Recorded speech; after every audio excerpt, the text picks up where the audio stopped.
ये जो चित्रों की बात हो रही है, चित्र थे छपे हुए। मैं अभी एक और देख रहा था, आप सबको जिनकी आप सबकी जानकारी मेरे से ज़्यादा ही है, इसलिए ज़्यादा बेहतर बोल पाएँगे। लेकिन चित्र इसमें है, जिसमें संविधान के पहले भाग में संघ और उसके राज्य क्षेत्र की शुरुआत सिंधु घाटी सभ्यता के चर्चित प्रतीक जेबू बैल के चित्र से हुई है। जेबू बैल को सबसे शक्तिशाली वंश और मोहनजोदारो हड़प्पा का प्रतीक माना गया है। दूसरे भाग में वैदिक काल के गुरुकुल से चित्र की शुरुआत हुई है। संविधान का भाग 2 नागरिकता से संबंधित है। संविधान के भाग 3 जिनका संबंध मौलिक अधिकारों से है, उस पर भगवान राम, सीता, लक्ष्मण की अयोध्या वापसी की तस्वीर बनी हुई है। संविधान 4 की शुरुआत कुरुक्षेत्र के चित्र से हुई है। इसमें कृष्ण अर्जुन को गीता का ज्ञान देते हुए दिखते हैं। इस भाग्य में राज्य की नीति के निर्देशक तत्व बताए गए हैं। 5वें में जो है वो गौतम बुद्ध हैं। पहला उपदेश धर्म चक्र प्रवर्तन सूत्र संघ देते नजर आ रहे हैं। इस भाग का संबंध संघ से। उसके बाद जो है फिर छठा भाग की शुरुआत 24वें जैन तीर्थंकर महावीर से हुई है। फिर उसमें जो है 7वें की शुरुआत सम्राट अशोक से के चित्र से हुई है, जिसमें पहली अनुसूची के भाग ख के राज्य है। उसमें जो है फिर उसके बाद 8वें भाग की शुरुआत हनुमान के चित्र से हुई है। उसके बाद जो है 9वें भाग की शुरुआत राजा विक्रमादित्य से के चित्र से हुई है। 10वें भाग की शुरुआत जो है वो नालंदा यूनिवर्सिटी के मुहर और उसके चित्र से हुई है। और इसमें जो है अनुसूचित जनजाति और जाति और जनजाति का क्षेत्र है, जिसमें उसमें वर्णन है उसमें संविधान में। 11वें भाग में उड़िया शैली की कलाकृति है। इस भाग का नाम संघ और राज्यों के बीच संबंध है। 12वें भाग में नटराज का चित्र बना हुआ है। इस भाग का नाम वित्त, संपत्ति और संविदाएं और वाद है। उसके बाद 13वें में महाबलीपुरम मंदिर पर उकेरी गई कलाकृतियों को दर्शाया गया है। शेष नाग के साथ अन्य देवी देवताओं के चित्र हैं। इसी चित्र में भगीरथ की तपस्या और गंगा अवतरण को भी दर्शाया गया है। संविधान के 14वें भाग में अकबर के दरबार का चित्र बना हुआ है। इस भाग का नाम संघ और राज्यों के अधीन सेवाएं। इस चित्र में अकबर और उनके दरबारी बैठे हुए नजर आ रहे हैं। 15वें में मराठा राजा छत्रपति शिवाजी और सिखों के 10वें गुरु गोविंद सिंह का चित्र बना हुआ है। उसके बाद जो है 16वें भाग में रानी लक्ष्मीबाई टीपू सुल्तान का चित्र बना हुआ है। उसके बाद 17वें भाग में महात्मा गांधी का चित्र है। 18वें भाग में महात्मा गांधी का चित्र बना है। इस भाग का नाम आपात उपबंध। यह चित्र बंटवारे से पहले सांप्रदायिक दंगों के समय का है, तब महात्मा गांधी चटगांव के नुआखाली में दंगे शांत कराने गए थे। 19वें भाग में सुभाष चंद्र बोस का चित्र बना हुआ है। 20वें भाग पर हिमालय पर्वत का चित्र बना हुआ है। और इसमें जो है इस भाग का नाम संविधान का संशोधन है। उसके बाद जो है 21वें भाग पर ऊंट के काफिले का चित्र है। इस भाग का नाम अस्थायी संक्रमणकालीन और विशेष उपबंध है। और 22वें में समुद्र में जहाज का चित्र बना हुआ। इस भाग का नाम संक्षिप्त नाम प्रारंभ और निरसन है। इसमें टीपू सुल्तान भी है, इसमें हनुमान जी भी है, इसमें राम लक्ष्मण सीता भी है, इसमें मोहनजोदाड़ो भी है, इसमें गांधी भी है, इसमें सुभाष चंद्र बोस भी है। वो गांधी जी के लिए नहीं लड़ रहे हैं, वो अकबर के दरबार के लिए भी नहीं लड़ रहे हैं, वो नहीं लड़ रहे हैं टीपू सुल्तान के लिए भी, सबसे उनका बैर है। वो लड़ रहे हैं हनुमान जी के लिए, सीता जी के लिए लड़ रहे हैं। क्या आप इस पर कहेंगे, क्या टिप्पणी करेंगे इस पूरे झगड़े पर, पूरे प्रसंग पर? प्रफुल्ल देखिए, सबको नमस्कार। आप जो भी कहानी सुनाए ना कि कैसे लड़ाई शुरू की जाती है, झमेला कैसे शुरू किया जाता है, इसको बोलते हैं झगड़ा नहीं रगड़ा। संविधान के चित्र ये सही है, वो जो चित्र हैं वे बहुत सोच समझ कर रखे गए थे। उनके होने का, संविधान में होने का अपना एक अर्थ भी है। लेकिन वे चित्र महत्वपूर्ण तो हैं, लेकिन बात वहीं तक सीमित नहीं है। वे हमारी भावनाओं का आदर है, हमारी सांस्कृतिक भावनाओं का आदर है। संविधान में जो मूलतः एक राजनीतिक और राज्य व्यवस्था की पुस्तक है। वह पवित्र पुस्तक है राज्य और नागरिक के संबंधों की। वो बताता है कि हम कहाँ-कहाँ से आए हैं और कौन-कौन लोग भारत के जीवन में महत्वपूर्ण रहे हैं, बस उसका संकेत करते हैं। लेकिन जो लोग मनुष्य को उसके पोशाक से पहचानते हैं, वे संविधान को चित्र से पहचानते हैं। वो संविधान की भावनाओं, उसकी आत्मा को नहीं पहचानते हैं, जैसे उस व्यक्ति की आत्मा को नहीं पहचानते, उसके पोशाक से पहचानते हैं। तो अभी ये मामला है। देखिए, हमारा संविधान वो अगर उन चित्रों के साथ जब संविधान की सूचना इन लोगों को मिली, तब भी इन्होंने नहीं कहा था कि संविधान में कुछ भी भारतीय है। न हनुमान जी भारतीय थे और न सीता माता या श्री राम जिनका भी चित्र है, उनमें से कोई इन्हें भारतीय तब नहीं दिखा था।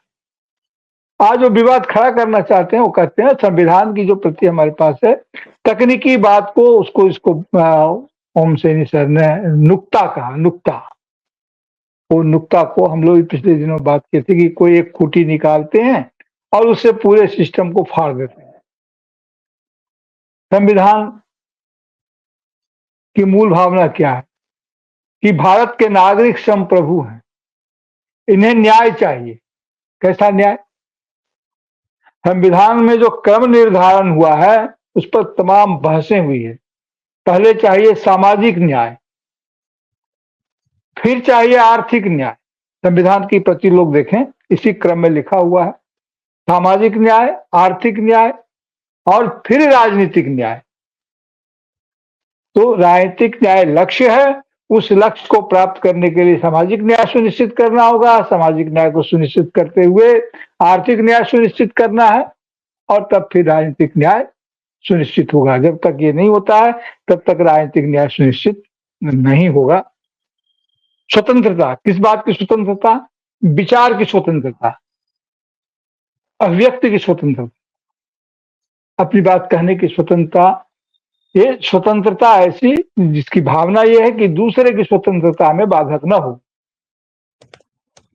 हमें व्यक्ति की गरिमा चाहिए, बंधुत्व चाहिए, व्यक्ति की गरिमा चाहिए। व्यक्ति की गरिमा अगर नहीं रहेगी तो बंधुत्व नहीं रहेगा। अगर हमारा सम्मान उनके प्रति नहीं रहेगा तो ये कैसे चलेगा?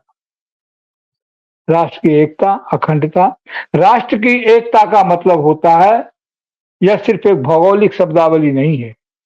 राष्ट्र की एकता का मतलब होता है राष्ट्र के रहनिहारों के बीच में एकता की भावना का पुष्ट होना, लगातार प्रगतिशील चेतना का, वैज्ञानिक मानसिकता का विकास करना। ये ठीक है कि हम उस समय से आए हैं जब लोग दिया जलाते थे, तो आज क्या हम बल्ब नहीं जलाएंगे? एक बार एक सेमिनार में मैं गया था, तो क्योंकि मुझे मुख्य अतिथि बनाया गया था, तो उन्होंने दिया हुआ जलवाया और वो वैज्ञानिक संस्थान था। तो मैंने शुरुआत यहाँ से की थी, संक्षेप में ही कहता हूँ कि आप लोगों ने इतना प्रकाश है, फिर भी आप लोगों ने मुझसे दिया जलवाया, तो क्या आप बेवकूफ हैं या मुझे बेवकूफ बनाए? शवासन, मैंने कहा नहीं, ऐसा नहीं है। हम वहां से शुरू हुए थे, यहां तक आए थे। वो दिया जलाना हमारी संस्कृति है, और ये जो ट्यूबलाइट जल रहा है, ये जो प्रकाश है, ये हमारी सभ्यता है। जब कभी भी संस्कृति और सभ्यता में टकराव हो तो हमें सभ्यता के साथ चलना चाहिए। संस्कृति अपना प्रमाण हमेशा पीछे से लेती है और सभ्यता हमेशा आगे बढ़ती है, आगे से अपना प्रमाण लेती है, उसकी आकांक्षा रखती है। तो हम संस्कृति की भी रक्षा करते हैं और सभ्यता के साथ भी जाते हैं। कहीं विवाह शादी हो तो आप कपड़ा दे के समझ जाएंगे कि ये किस धर्म, किस मजहब को मानने वाले लोगों की शादी है। लेकिन उनके पास एक ही ब्रांड की गाड़ी होती है, एक ही ब्रांड का मोबाइल होता है, जो सभ्यता का हिस्सा है।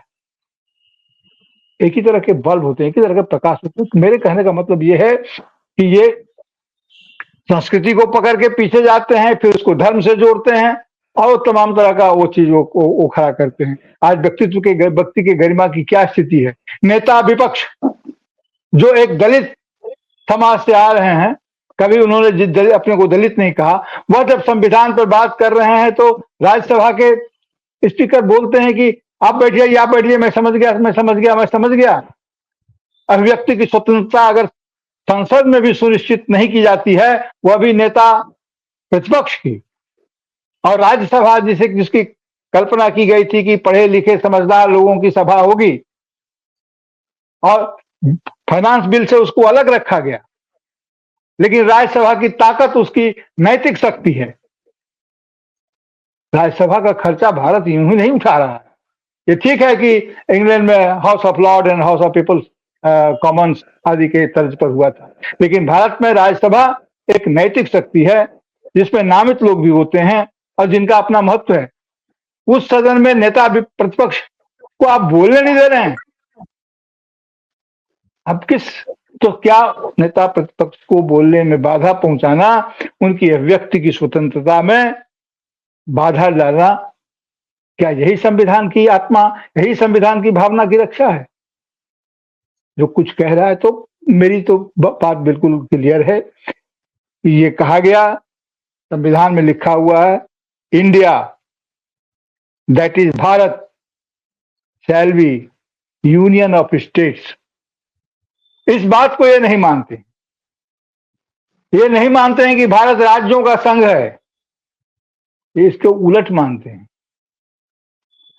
ये मानते हैं कि भारत कुछ और है और राज्य इसके एनेक्स हैं, इनसे जुड़े हुए हैं। तो ये संविधान की भावना की रक्षा नहीं कर सकते हैं। ये चित्रों की बात करेंगे, उसमें कितने आर्टिकल हैं इसकी बात करेंगे। कभी कह रहा था कि राहुल गांधी संविधान लेके घूमते हैं, लेकिन उनको ये पता नहीं कि संविधान में कितने पन्ने हैं। पन्ना गिन करके संविधान के ज्ञान का पता चलेगा? राहुल गांधी को अगर संविधान के पन्नों का पता नहीं है, संख्या का पता नहीं है, ऐसा माखौल उड़ाते हैं। उन्होंने पन्ना गिना होगा और वो पन्ने में उनको लगा होगा मुझे चूंकि पन्नों की संख्या मालूम है तो मुझे संविधान मालूम है।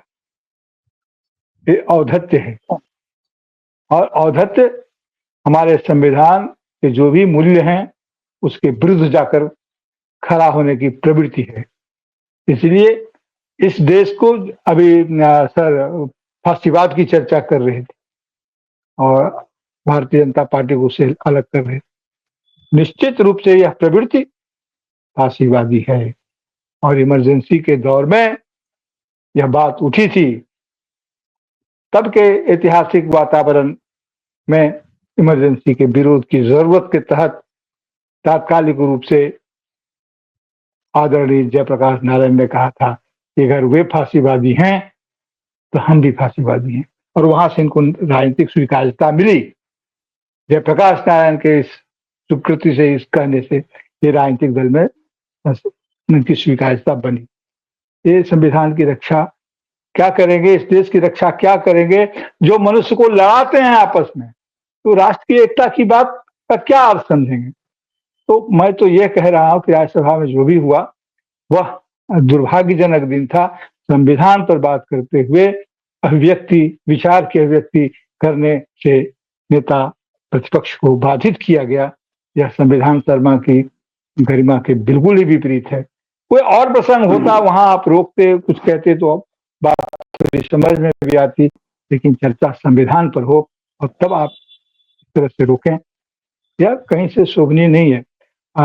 इससे अधिक मैं कुछ कहूं तो राष्ट्र के प्रति, अपने उनके प्रति ही या सम्मान होगा।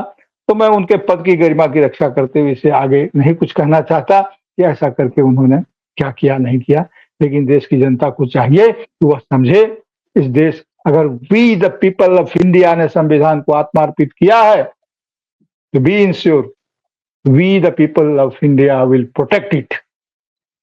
हम भारत के लोग ने अगर इसे आत्मार्पित किया है तो हम भारत के लोग ही इसकी रक्षा करेंगे और कर सकते हैं। सर बहुत सही।